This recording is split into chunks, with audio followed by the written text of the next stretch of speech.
For today's mini vlog nga pala, tara't samahan nyo kami papuntang Batan. Nali nga pala ay hindi na drawing yung summer outing namin ngayong 2025. Kaya bago nga pala magtapos ang tag-init ay nakulayan na nga rin pala yung matagal naming drawing na summer outing. Aga nga pala namin nagising ngayong araw dahil maaga pa nga pala yung alis namin papuntang Batan. Sa pa nga pala ay wala nga pala kaming service ngayong araw sa pagpunta namin ng Batan. Commute nga lang pala kami papunta sa pupuntahan namin. Ay kalayuan nga rin pala yung pupuntahan namin at 4 na sakay nga pala kami bago makarating doon. Sabi ko nga pala kanina ay 4 na sakay nga pala kami papunta ng pupuntahan namin. So bakay nga pala kami ng tricycle mula Linabuan hanggang Kalibo. 30 pesos nga pala yung binayad namin per person. Baba nga pala namin ng Kalibo ay sumakay nga ulit pala kami ng jeep. Kalibo nga pala hanggang Dumaguete Port ay yung binayaran nga pala namin ay 40 pesos per person. 40 pesos din nga pala yung binayaran namin mula Dumaguete Port hanggang Batan Port. Nga rin pala makarating ng Batan ay kailangan mo nga rin palang sumakay dito sa ferry boat nila.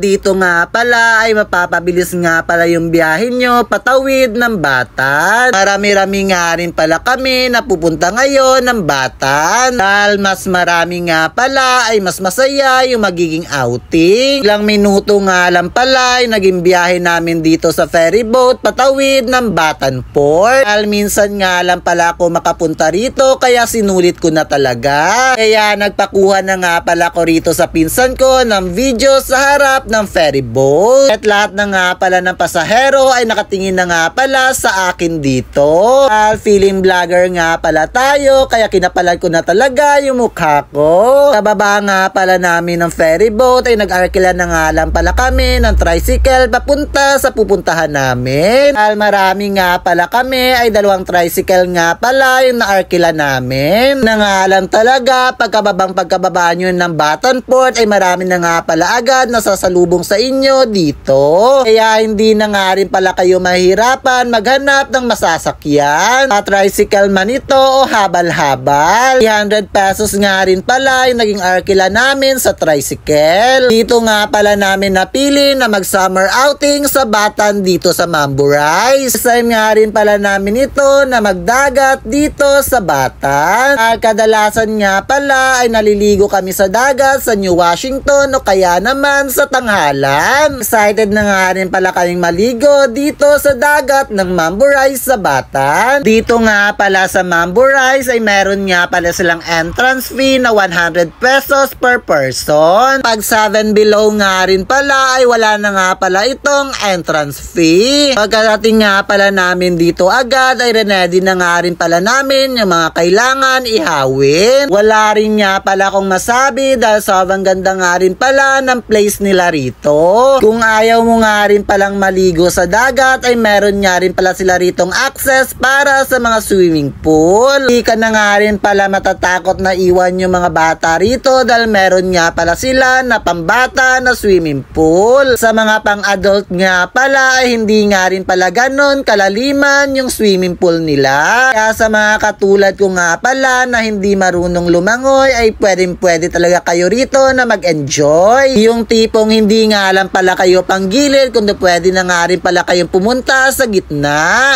Luto na nga rin pala lahat ng mga iniihaw kaya nag-ready na nga rin pala kami rito ng pagkain para makain na rin. Nga pala kami rito na spaghetti, pansit, tsaka fried chicken. Ihaw rin nga pala ng lempong baboy, hotdog at hindi mawawala yung longganisa ng Navara. Meron din nga palang pritong bangus at hindi mawawala yung kakanin tsaka cake. Baba.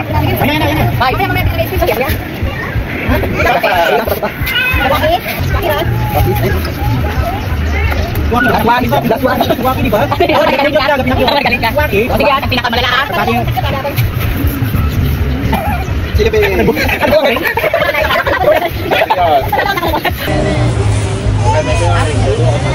Pagkatapos nga pala namin magpa-picture tsaka prayer, eto na nga rin pala yung inihintay namin. Kakain nga muna kami bago maligo sa swimming pool tsaka sa dagat. Kanina pa nga rin pala kami nagugutom na. Bye-bye.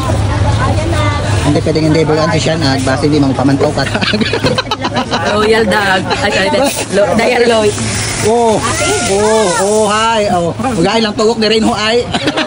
Ayan, balamanan to.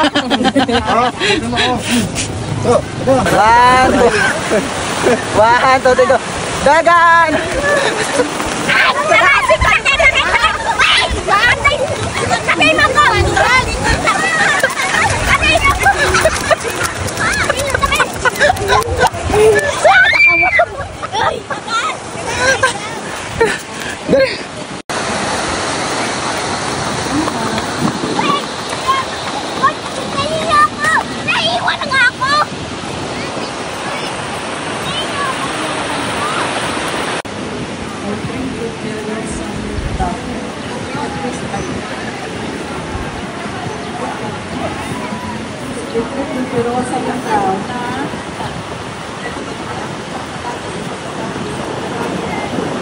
Pagkatapos nga pala namin mag-TikTok doon sa dagat ay dumiretso nga pala kami rito sa swimming pool. Para dito na nga rin pala kami ulit maligo. Hindi nga alam pala itong sa harap na swimming pool meron sila dahil meron din nga pala silang dalawang swimming pool pa doon sa gilid. Punta nga rin pala kami doon para maligo rin. Para makapag-swimming nga pala kami sa lahat ng mga pool nila rito. Dahil nakita nga pala namin na nagbukas na yung fountain nila rito kaya pumunta na rin kami. Ito nga pala yung sinasabi ko kanina na isa pa nga pala sa mga pool nila rito. Dahil hindi ko nga pala kanina nasabi kung magkano nga pala yung renta ng cottage namin. Ayun nga pala ay 1,500. Meron din nga pala silang maliliit na cottage na nagkakahalaga ng 1,000 pesos. Dahil ang alas 5 nga lang pala yung biyahe ng ferry boat kaya nagpasundo na rin kami. Kinuha na nga lang pala namin kanina yung number nila para tawagan na lang namin kapag uuwi na kami. Ay hindi na nga rin pala kami mahirapan na maghanap ng pwede naming sakyan. Ay wala nga rin pala halos doon na dumadaan na pwede naming arkilahin. Kababa nga pala namin ng Dumaguete Port ay sakto nga rin pala na nakaalis na daw yung jeep papuntang Kalibo. Kaya nag-tricycle na nga lang pala kami papuntang Kalibo. 60 pesos nga rin pala ay naging single per person. Kaya andito na lang muna. Paalam!